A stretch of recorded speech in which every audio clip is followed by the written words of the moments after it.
When I was cleaning my husband's car, I found a tube of lubricant under the seat. I said nothing.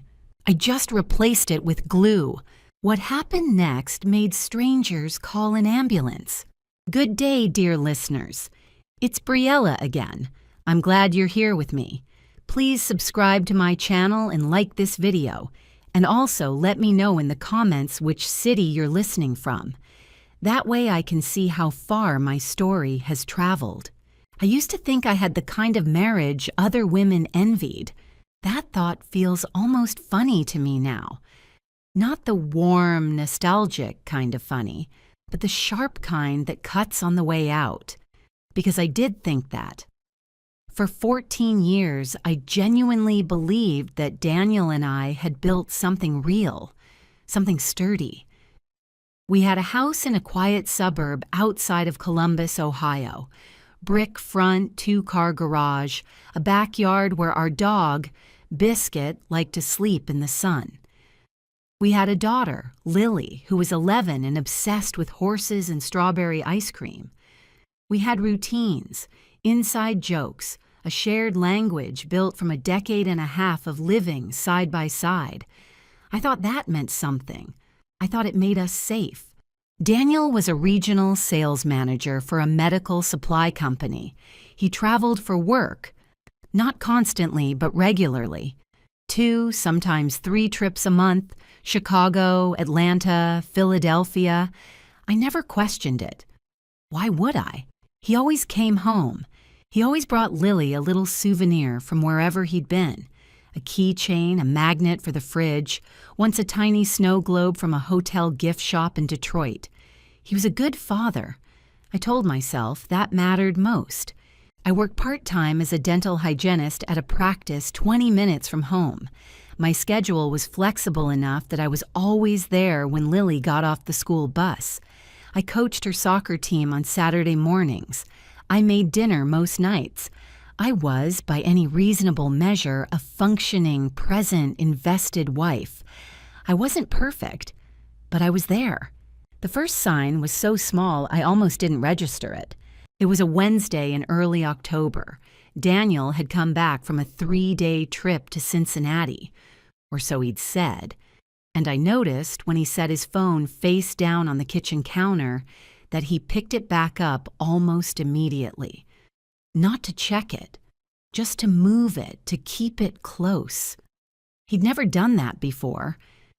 Daniel had always been careless with his phone, leaving it on the couch, forgetting it in the car, once dropping it in the bathroom sink. Suddenly, it was attached to him like a second skin. I filed it away and said nothing. 2 weeks later, he was late coming home from work. Not outrageously late, 40 minutes. But he'd texted to say he was stuck in a meeting, and when he walked in the door, he smelled like he'd recently showered. Not sweaty, not like a man who'd been in an office all day. Clean, freshly clean in a way that didn't match the timeline. Again, I said nothing. I told myself I was being paranoid. I had a friend, Renee, my closest friend since college, who'd gone through a brutal divorce 2 years earlier after discovering her husband's affair, and I wondered if her experience had made me hyper-vigilant, had trained me to see smoke where there was no fire. I didn't want to be that woman, the suspicious wife who poisoned her own marriage with accusations she couldn't prove, so I watched, quietly, carefully. The way you watch something you're not yet sure is real. It was a Saturday in November when everything shifted. Daniel had taken Lily to her horseback riding lesson. He did that sometimes. The 2 of them had a ritual of stopping for hot chocolate after. And I decided to clean out his car. It was something I did occasionally, not out of suspicion, just out of habit. His car tended to collect coffee cups and gas receipts and the general debris of someone who spent a lot of time driving. I grabbed a trash bag and went out to the garage. I cleaned the front seats first, gathered the receipts from the cup holder, the napkins from the glove box, the straw wrappers on the floor, and then I reached under the driver's seat, the way you do when you're being thorough. and my hand closed around something small and smooth. I pulled it out. It was a tube of lubricant, unopened. Or nearly so. Not the kind that belongs in a toolbox or a medicine cabinet, the kind that belongs in a bedroom, in a very specific kind of situation. I sat in the driver's seat of my husband's car for a long time, just holding it. The garage was cold. The fluorescent light buzzed overhead.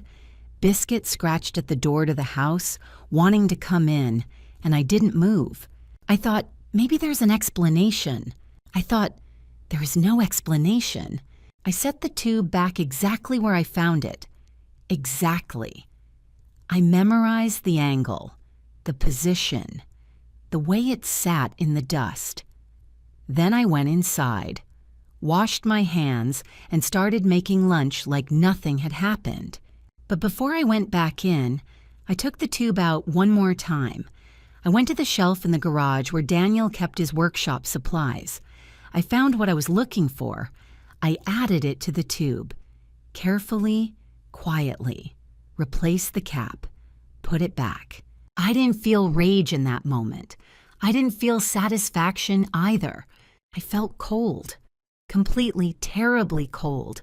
And I knew, standing in that garage with the smell of motor oil and winter air around me, that everything was about to change. The days after the garage felt like walking through water. Everything looked the same. The kitchen, the hallway, the bed I shared with Daniel. But it had all become somehow foreign, like furniture in a house that no longer belonged to me. I moved through the routines automatically, made coffee, dropped Lily at school, smiled at my patients at the dental practice, came home, made dinner, said goodnight. But inside, something had cracked open, and I couldn't stop staring into it. I didn't confront Daniel, not yet. I knew myself well enough to understand that if I opened my mouth before I had something concrete, I would lose. Daniel was calm under pressure. It was one of the things I'd always admired about him. He was the kind of man who never raised his voice, who always had a reasonable explanation, who could look you directly in the eyes and make you feel like the problem was your own anxiety. If I came at him with nothing but a tube of lubricant found under a car seat, he would have an answer ready before I finished the sentence. A business contact's car, a forgotten item from some conference gift bag, a misunderstanding, and I would doubt myself. That's what frightened me most. Not his anger, but my own capacity to be talked out of what I knew. So I started to count. I sat at the kitchen table one night after Daniel fell asleep with a notebook and a cup of tea, and I began to write down everything I could remember.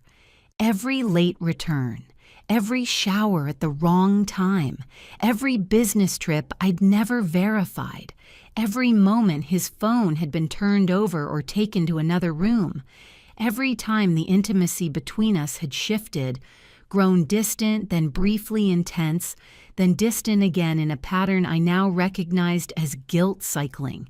The list was longer than I expected. 14 months. That was my rough estimate of how far back the behavioral changes went.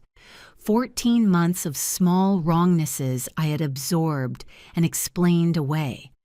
The math of it hit me like a physical thing. I had spent over a year being gently, methodically deceived by the man who slept 6 feet away from me, whose socks I washed, whose daughter I was raising. I thought about Lily. That was the part that made me want to put my head down on the table and not get up. Lily adored her father.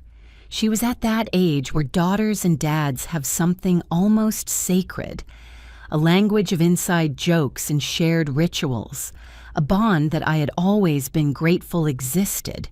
If this came apart, she would feel the fault lines. Kids always do. She might not understand the specifics, but she would feel the absence, the fracture, the particular grief of realizing that adults you love can fail each other in ordinary and devastating ways. I was afraid. Not of Daniel, not physically. He had never been that kind of man. But afraid of what came next, afraid of lawyers and court dates and explaining to my mother and rebuilding a life on the other side of something this large, afraid of the financial reality.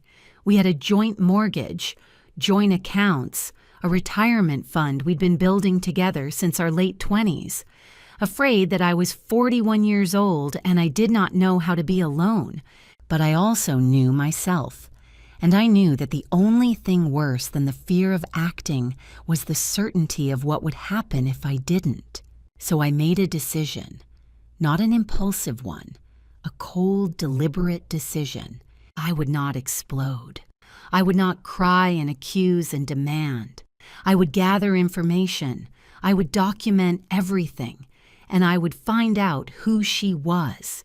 Because there was a she. I was certain of that. The lubricant, the pattern, the way he sometimes looked at me with something that might have been guilt or might have been pity. There was someone specific on the other side of this. Not a vague temptation. A person. A woman who knew my husband's schedule, who fit into the gaps of his absences, who had been present in my marriage for over a year without my knowledge. I needed to know who I was dealing with. My first step was practical and small. I created a new email address, nothing attached to my name, and I began researching, not wildly, not frantically, methodically. I read about how people verify a spouse's location against claimed itineraries. I looked up how to request itemized phone records. I learned what a private investigator could legally do in the state of Ohio, and what the general cost range looked like, and what evidence was admissible in a divorce proceeding versus what was simply useful to know. I realized, planning. The second step was financial. Without touching our joint accounts or doing anything that would register as unusual, I began quietly redirecting a portion of my own paychecks, the portion that went into my personal spending account, which Daniel had never paid much attention to, into a savings account I opened alone at a different bank. Not a dramatic amount, enough to matter if I needed to move quickly, enough to feel like I had a foothold. I also called my sister Karen, who lived in Portland and who I hadn't spoken to in depth for months. I didn't tell her everything. I just told her I might need her soon, and she said, without hesitation, "I'm here." That was enough for now. By the end of that week, I had a plan. It was quiet and careful and completely invisible. And for the first time since I'd sat in that cold garage holding something I couldn't unfound, I felt something other than fear. I felt like myself again, the version of myself who didn't flinch. I hired the private investigator on a Thursday afternoon.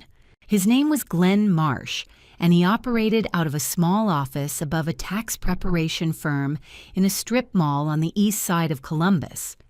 I'd found him through a recommendation on a private online forum for women navigating difficult marriages. Anonymous, careful, surprisingly well-moderated. His reviews described him as discreet, thorough, and fair-priced. When I met him, he was exactly what I expected. Late 50s, unremarkable in appearance, the kind of man whose entire professional value lay in his ability to go unnoticed. He shook my hand, offered me coffee, and listened to everything I said without a single expression crossing his face. I told him the broad strokes: behavioral changes over the past year or more, frequent travel, unexplained absences, a phone that had become a closely guarded object. I did not mention the tube in the car. I simply said I had reason to believe my husband was having an affair and I needed documentation. Glenn asked me for Daniel's work schedule, the make and model of his car, his office address, and the name of the company he claimed to travel for. I gave him everything. He told me he'd need 2 weeks minimum before he could bring me anything concrete, and that I should not change my behavior at home in any way. No coldness, no increased warmth, nothing that might tip Daniel off that the atmosphere had shifted. I drove home and made pasta for dinner. That was the hardest part of those 2 weeks. The performance of normalcy. Sitting across from Daniel at the table, listening to him talk about a conference call or a difficult client, watching him refill Lily's water glass with the ease of a man with a clear conscience. There were moments when I almost believed I was wrong. That's the cruelest thing about loving someone for a long time. The habit of trust doesn't disappear the moment the evidence arrives. It lingers. It whispers alternate explanations. It makes you want to be wrong. But I wasn't wrong. Glenn called me on a Tuesday evening, 12 days in, while I was sitting in my car in the parking lot of the grocery store. He said he had something I needed to see and asked if I could come to his office the next day. I said yes and sat in that parking lot for 10 minutes afterward, gripping the steering wheel before I went inside and bought milk and bread like a normal person. The photographs were in a manila folder on Glenn's desk. Daniel's car, I recognized the plates, parked outside an apartment complex in Worthington, a suburb north of Columbus. Timestamps across 5 separate visits, all on days he'd claimed to be either at the office late or traveling. And then Daniel and a woman photographed leaving the building together, twice. She was younger than me, I guessed early 30s, with dark hair and the kind of casual confidence in her posture that suggested she was entirely comfortable with the situation. She was laughing at something in one of the photos. Her hand was on my husband's arm. Her name, Glenn told me, was Melissa Hartley. She worked in the marketing department of a company that contracted with Daniel's employer. They had met, according to Glenn's background research, approximately 16 months ago. 16 months. I looked at the photographs for a long time. Glenn said nothing, which I appreciated. I took copies of everything. I thanked him, wrote him a check, and walked to my car. And then I sat in the parking lot of that strip mall above the tax prep office, and I let myself feel it. All of it. The grief and the fury and the strange, terrible clarity. For exactly 11 minutes, I timed it, because I knew that if I didn't give the feeling a container, it would consume me, and I couldn't afford to be consumed. What I hadn't anticipated was that Melissa had already begun to sense something. I learned this later, piecing it together from different sources. But apparently, in the days after I'd hired Glenn, Daniel had become slightly more tense at home. Not dramatically so, but enough that Melissa had noticed a change in his messages. He'd become less available, less casual in his communication. Whether it was instinct or guilt or some animal awareness that the equilibrium had shifted, I couldn't know. But Melissa, according to what I would later find out, had begun pressing him, asking questions, wanting reassurances. That was the first crack in their arrangement, and I hadn't even done anything yet. I also didn't yet know that Melissa Hartley was not a passive participant in all of this. She wasn't a woman who had stumbled into something and didn't know the full picture. She knew Daniel was married. She knew about Lily. She had, by all evidence, made a decision that this was acceptable to her. That I was an inconvenience to be outlasted rather than a person to be considered. That information changed something in me. This wasn't just about Daniel anymore. It was about a woman who had looked at the fact of my family and decided it didn't matter enough to stop. I had the photographs. I had the dates. I had the name. I had everything I needed to take the first real step. I called my lawyer that evening. Her name was Patricia Odom, and she had been recommended to me by Renee, the same friend whose own divorce I had watched from the outside 2 years earlier. Patricia was brisk, precise, and unimpressed by sentiment, which was exactly what I needed. I told her I had documentation of an extramarital affair, and I wanted to understand my options under Ohio law before I made any moves. She said, "Come in Friday morning. Bring the documentation. Don't tell your husband anything yet." I said, "I know." There was no going back now. I understood that clearly, sitting at my kitchen table that night while Daniel watched television in the next room and Lily did homework upstairs and Biscuit slept on the rug by the door. The life I had known was already over. What came next was mine to decide. Patricia laid out my position with the efficiency of someone who had done this hundreds of times. Ohio was an equitable distribution state, which meant marital assets would be divided fairly. Not necessarily equally, but with consideration for each spouse's contributions and circumstances. Given that I had worked part-time throughout our marriage specifically to accommodate Daniel's career and to be present for Lily, and given that we had a minor child, my position was stronger than I might have assumed. The photographs Glenn had provided were useful, not as leverage in a dramatic sense, but as documentation of the context in which I was seeking the divorce. Patricia told me to continue banking my paychecks quietly, to make no large purchases or withdrawals from joint accounts, and to say nothing to Daniel until the papers were ready to be served. She also advised me, gently but clearly, to prepare Lily as best I could for a transition without yet naming it. I filed the paperwork on a Monday morning. Daniel was served at his office on a Wednesday afternoon. I was home with Lily when he called. I watched my phone light up with his name and I let it ring. He called 3 times in 10 minutes. On the 4th call, I answered. The conversation was not what I expected. I had braced for anger, the cold, controlled kind that Daniel was capable of, the kind that made you feel irrational by comparison. Instead, his voice was low and careful, and underneath it, unmistakably, was fear. He said he wanted to talk. He said we could work through this. He said he loved me and Lily, and that whatever had happened didn't have to mean the end of everything. I told him my lawyer's name. I told him to contact her directly, and then I hung up. It was Melissa who moved first. I didn't expect that. I had imagined, if I imagined her role at all in what came next, that she would recede, that faced with the concrete reality of a divorce filing and legal proceedings, she would understand that the situation had shifted beyond her and step back. I underestimated her. She called me. I don't know how she got my personal cell number. Daniel must have given it to her, or she'd found it through some other means.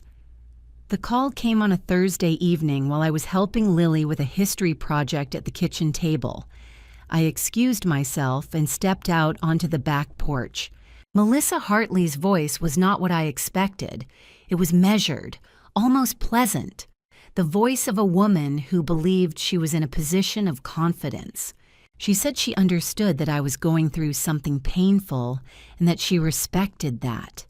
She said she wanted me to know that what she and Daniel had was real, and that she believed, ultimately, that this outcome was better for everyone, including Lily, who deserved a father who was truly happy. She said that. A father who was truly happy. I stayed very quiet on that back porch. The November air was cold and sharp. I could hear Lily through the window, humming something to herself while she colored a map.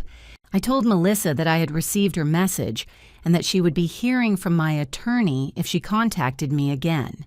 She shifted then. The pleasantness dropped. Not completely, but enough that I could see the shape underneath it. She told me that I should think carefully before making this adversarial, that Daniel had friends, that people in our community would have their own impressions once the story came out, and that stories, she implied, could be told in different ways. It was a threat, soft-edged, deniable, but a threat. I said, "Good night, Melissa," and I ended the call. Inside, I sat back down next to Lily and helped her label the 13 colonies. My hands were steady. I was proud of that. But I also understood now what I was dealing with. Melissa Hartley was not going to be a passive element in what came next. She was strategic. She was bold enough to call me directly, and she was willing to use reputation as a weapon. Daniel, I suspected, had told her enough about me, about our social circle, our neighbors, the parents at Lily's school, to know where I was potentially vulnerable. The following week, the pressure escalated. Daniel came to the house while Lily was at school, technically still his legal residence until the proceedings concluded, so he had the right. He sat across from me in the living room and he spoke for 30 minutes about Lily, about the mortgage, about what this would do to our families. He was not unkind. He was, in fact, so reasonable that I could feel myself wanting to be moved by it. But I sat across from him and I thought about 16 months. I thought about a woman with dark hair laughing with her hand on his arm outside an apartment in Worthington. I thought about every dinner I had made and every school pickup, and every night I had told myself I was imagining things. I told him. The conversation goes through Patricia. He left without raising his voice. The door clicked quietly behind him. Then came the message I hadn't anticipated. His mother, Caroline, whom I had considered something close to a second mother for 14 years, called me the next day. She was crying. She said the family was devastated. She said Daniel was devastated. She said she hoped I would find it in my heart to try counseling before making permanent decisions, for Lily's sake. And then, underneath the tears, she said something that landed differently. That she hoped I understood that Daniel's income and his family's connections had been central to the life we had built, and that courts looked at these things holistically. It was not quite a threat. It was a reminder, a very specific, very deliberate reminder of where the power was assumed to lie. I took a breath. I thanked Caroline for calling. I told her I loved her, and I told her that any further communication about the legal proceedings should go through my attorney. That night, I booked a long weekend at a small inn in Hocking Hills. Just me, Lily, and Biscuit.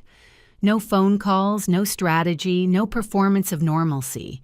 3 days of cold air and hiking trails and Lily's laughter and room service hot chocolate. I needed to remember what I was fighting for, and I needed to do it somewhere quiet. When I came back, I would be ready. Hocking Hills was exactly what I needed. We arrived on a Friday afternoon, Lily pressed against the car window, watching the bare-limbed trees give way to sandstone ridges and frozen creek beds. Biscuit sat between us in the back seat, with his nose working the gap of the slightly open window.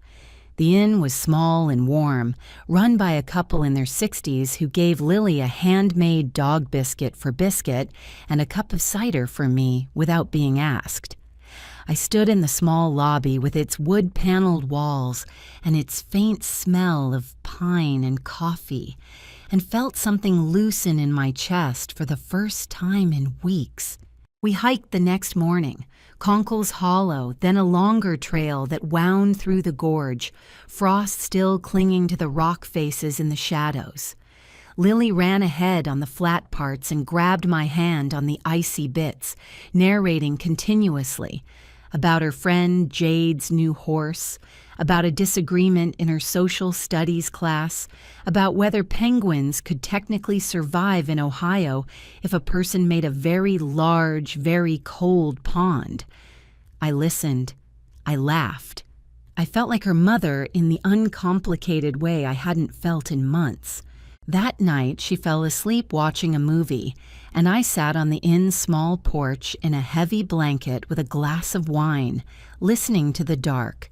No notifications, no strategy, just the cold and the quiet and the knowledge that this was still mine, this particular feeling of being present in my own life.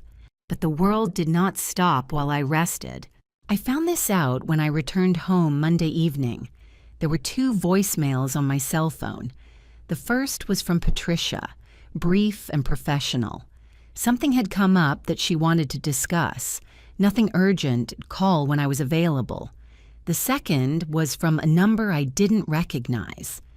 And when I played it, it was a woman's voice, low and careful, saying only that she was a friend of Daniel's, and she hoped I was reconsidering things, that these situations had a way of becoming painful for everyone involved, especially children. Not Melissa's voice, someone else. I stood in my kitchen listening to it twice, and then I forwarded it to Patricia. It was becoming clear that Daniel's camp, and I had started thinking of it that way, as a camp, an organized position, was watching me, trying to read whether I was softening. The call from an unknown woman, the continued silence from Daniel himself, the strategic crying phone call from Caroline. These were probes.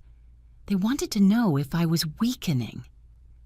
I was not, but I also recognized that I had been operating largely alone, and that isolation, even managed isolation, had its own costs. I needed people around me who knew what was happening, people who were on my side in a way that was real and active, not just sympathetic. I called Renee first. She came over that Tuesday evening with a bottle of good wine and the no-nonsense energy of a woman who had survived her own version of exactly this. I told her everything. The garage, Glenn, Melissa's phone call, Caroline's veiled reminder about Daniel's income, the anonymous message. Renee listened without interrupting, which was one of her great gifts. When I finished, she was quiet for a moment. Then she said, "You are handling this better than I did, by a significant margin." And then she said, "What do you need from me?" That question, so direct, so free of performance, made me feel something I hadn't expected. Gratitude so solid it almost hurt. I told her what I needed. Practical things. Someone who could take Lily on Tuesday and Thursday afternoons when I had attorney meetings. Someone I could call at 10 p.m. when the thoughts got loud. Someone who would tell me the truth when I was wobbling. She said yes to all of it.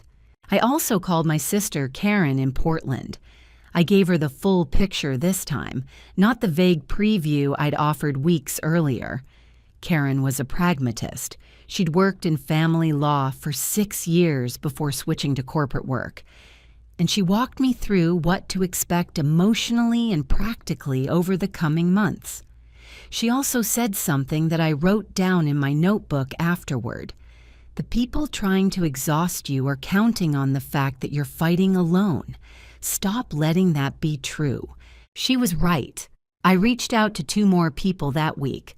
A woman from my dental practice, Dr. Anderson, who'd gone through a divorce 4 years earlier and offered to recommend a financial advisor who specialized in asset division, and the parent coordinator at Lily's school, who quietly flagged that if Lily needed any additional support during a family transition, the school had counseling resources available.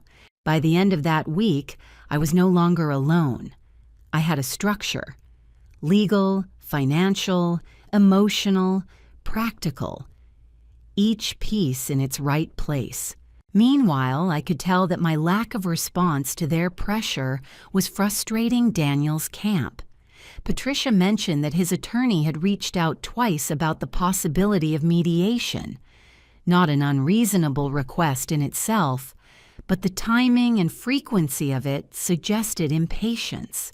They wanted this resolved on their terms quickly before the documentation became part of a prolonged proceeding. They would not get that. I went about my life. I picked Lily up from school. I cleaned teeth. I walked Biscuit in the evening cold. I texted Renee. I read the financial disclosure documents Patricia sent me and made notes in my careful, quiet notebook. I was still standing, and I was not done. They came to the house on a Saturday morning in December. Both of them. I saw Daniel's car in the driveway when I came back from walking Biscuit, and for a moment I thought he was alone, that he'd come to attempt another reasonable conversation, the kind designed to make me feel like the unreasonable one by contrast. But when I pushed open the back door, I found them both sitting at my kitchen table, Daniel and Caroline. Lily was upstairs, thankfully, doing something on her tablet with headphones on. I stood in the doorway in my coat and boots with Biscuit's leash still in my hand, and I looked at them both. Daniel stood immediately. He was wearing the expression I recognized, careful, measured, engineered to project calm sincerity. Caroline looked older than the last time I'd seen her. Her eyes were red at the rims.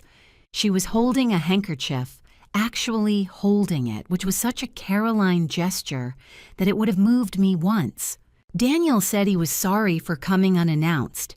He said he and his mother had been talking and that they wanted to approach things differently.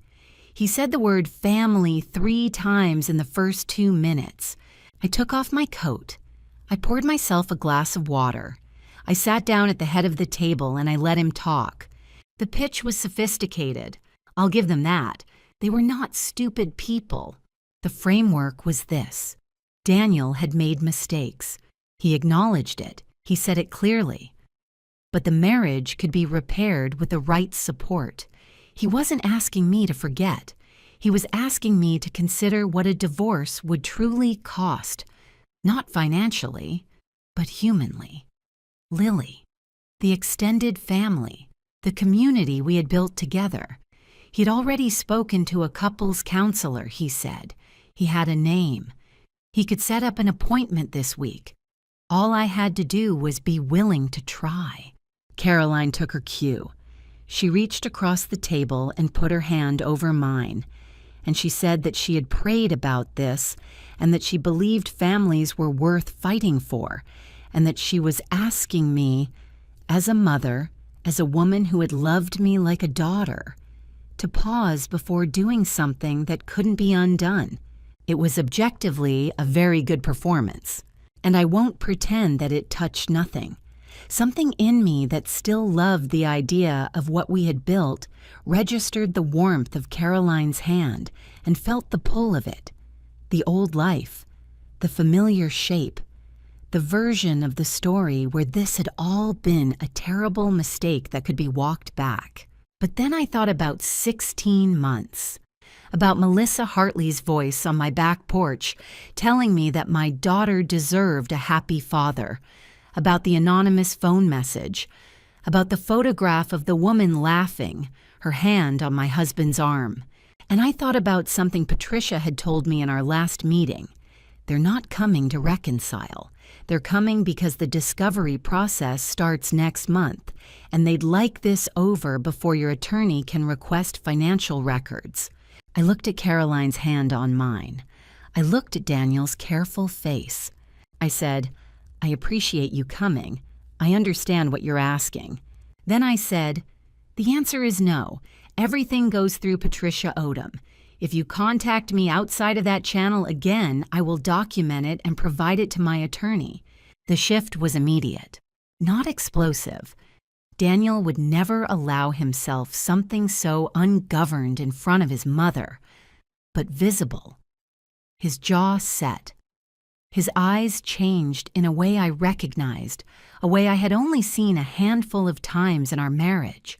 The look of a man whose plan was not working, who had not expected this response, who was recalibrating. Caroline's hand withdrew from mine. She said quietly that she hoped I understood what I was choosing. I said I did. Daniel stood. He said, still in that controlled voice, that this was going to become very complicated and that he had hoped to spare all of us that. He said that his attorney was going to be pursuing a very specific line of argument regarding my earning capacity and my choices to work part-time throughout our marriage. Choices, he said, that reflected priorities that a court would need to evaluate. It was naked. The friendly conversation had lasted 11 minutes before the real message appeared. He was going to argue that I had been voluntarily underemployed, that my part-time schedule, the same schedule that had existed so that Lily had a parent home after school, so that Daniel could travel freely, so that our household ran, was going to be framed as a lifestyle choice rather than a marital contribution. I looked at him across my own kitchen table. I said, "Good morning, Daniel." They left. I stood by the window and watched his car pull out of the driveway, and I waited for what I knew would come. The adrenaline, the second-guessing, the small, frightened voice that asked if I was making the right choice. It came. I won't pretend otherwise. Standing alone in that kitchen, I felt the fear move through me like cold water. What if the argument about earning capacity worked? What if I came out of this with less than I needed, less than was fair, less than I could rebuild from? What if I had miscalculated? But here's what I had learned. What these past weeks had taught me in the most specific possible terms. That fear was not the enemy. Fear was data. It was telling me to be careful, to be thorough, to not be complacent. It was not telling me to stop. I picked up my phone and I called Patricia. I told her about the visit, the reconciliation pitch, the financial threat, all of it. She said, "This is good. They just told us exactly what they're planning. Now we prepare for it." The fear was still there when I hung up, but underneath it, solid and quiet, was something else entirely. The deposition was scheduled for a Tuesday morning in January. It was held in a conference room at Patricia's firm. Clean, neutral, the kind of space designed to strip everything down to facts. Daniel was there with his attorney, a man named Foster who had the particular confidence of someone who charged $400 an hour and knew it. I sat across from them with Patricia at my side, my hands folded on the table, my face composed in the deliberate stillness I had been practicing for 2 months. The proceeding had been preceded by something Daniel and his attorney did not know had already occurred. 3 weeks earlier, Patricia had submitted a formal request for the financial disclosure that was standard in Ohio divorce proceedings. Bank statements, credit card records, retirement accounts, the works. Daniel's attorney had delayed and pushed back and cited scheduling conflicts in a manner that Patricia described, without editorializing, as unusually resistant. That resistance told us something. What the records showed when they were finally compelled told us everything. There was a second credit card, not a joint one. A personal card opened 18 months ago, the timing aligning almost precisely with when the affair had begun. The statements showed hotel charges in 4 cities: Columbus, Cincinnati, Cleveland, Pittsburgh, restaurant charges, weekend reservations, purchases at a jewelry store in the Short North neighborhood of Columbus totaling slightly over $2,000. $2,000 in jewelry for Melissa Hartley, purchased on a card my husband had opened specifically to hide expenditures from our marital estate. In Ohio, dissipation of marital assets, spending marital money on an affair, is a factor courts consider in equitable distribution. Patricia had anticipated this. She was ready. But the discovery I was most prepared for was different. Daniel, through his attorney, had built his primary argument around my earning capacity. The claim was exactly what he had previewed in my kitchen that December morning, that I had chosen to work part-time throughout our marriage, that this was a lifestyle preference rather than a sacrifice made for the benefit of our family unit, and that my current earning capacity as a full-time dental hygienist should be the basis for any support calculation, not the part-time reality I had actually lived. It was a reasonable argument in the abstract. In the context of our specific marriage, it was a lie. Patricia had spent the preceding 6 weeks building the counter record. She'd obtained Lily's school pickup logs, 14 years of records showing that I was the primary parent at pickup and drop-off, overwhelmingly and consistently. She had deposition statements from Daniel's own former manager at the medical supply company, who confirmed that Daniel's ability to take the travel-heavy regional sales role had been contingent on having domestic stability at home. The man had said this himself in a performance review email that Patricia had obtained through Discovery. She had documentation from Lily's pediatrician, her soccer league, her riding instructor. Every record that showed where the parental labor had resided. And she had my tax records alongside Daniel's. Side by side, they told a clear story. His income had grown 40% over the past decade. Mine had remained flat because I had held steady in a part-time role that existed to support the architecture of our joint life. The deposition was where it came apart for them. Foster began with the earning capacity argument, confident and methodical. Patricia listened with the patience of someone who knows exactly how much rope they are prepared to offer. And then, when it was her turn, she laid the record down, piece by piece. The pickup logs, the manager's email, the pediatric records, the parallel tax trajectories. Daniel watched it happen. I watched him watch it. His face did not crack. He was too controlled for that. But I saw the calculation shift behind his eyes. The moment he understood that the argument they had built was not going to hold the way they'd planned, Foster called a brief recess. When they returned, something had changed in the room. Daniel's attorney was still composed, but with the particular over-composed quality of someone absorbing information they hadn't expected. Daniel himself sat very still. Then Patricia placed the credit card statements on the table. She walked through them methodically. Dates, amounts, locations, the jewelry purchase, the weekend hotels. She noted in her even and entirely neutral voice that under Ohio law, expenditure of marital funds on an extramarital relationship was a relevant factor in asset distribution. Foster objected. Patricia cited the statute. The objection was noted and went nowhere. And then, this was the moment I had not scripted but had somehow known would come, Daniel looked at me directly for the first time since the proceeding began. I don't know what he was looking for.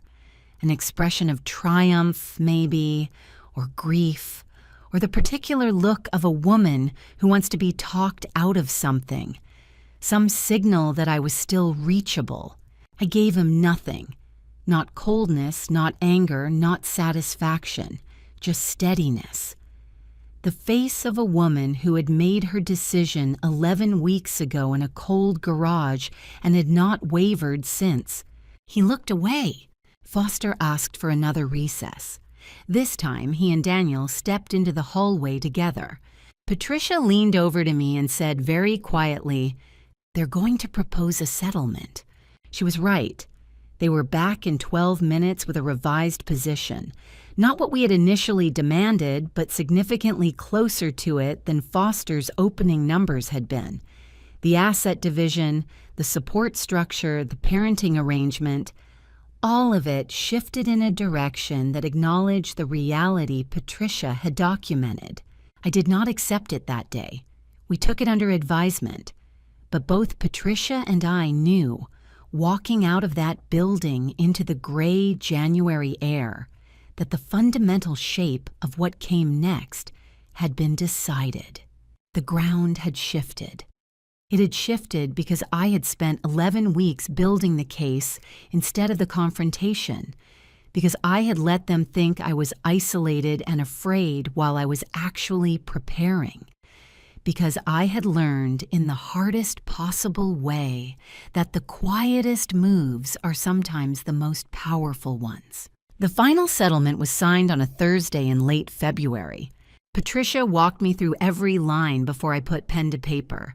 She explained each term. I asked 3 questions, all practical, and then I signed. The terms reflected the full weight of what she had built. I was awarded the house, outright, with Daniel responsible for the remaining mortgage payments for 4 years, after which I could refinance or sell and split the equity. Child support was calculated against Daniel's actual income, including the documented growth of the past decade.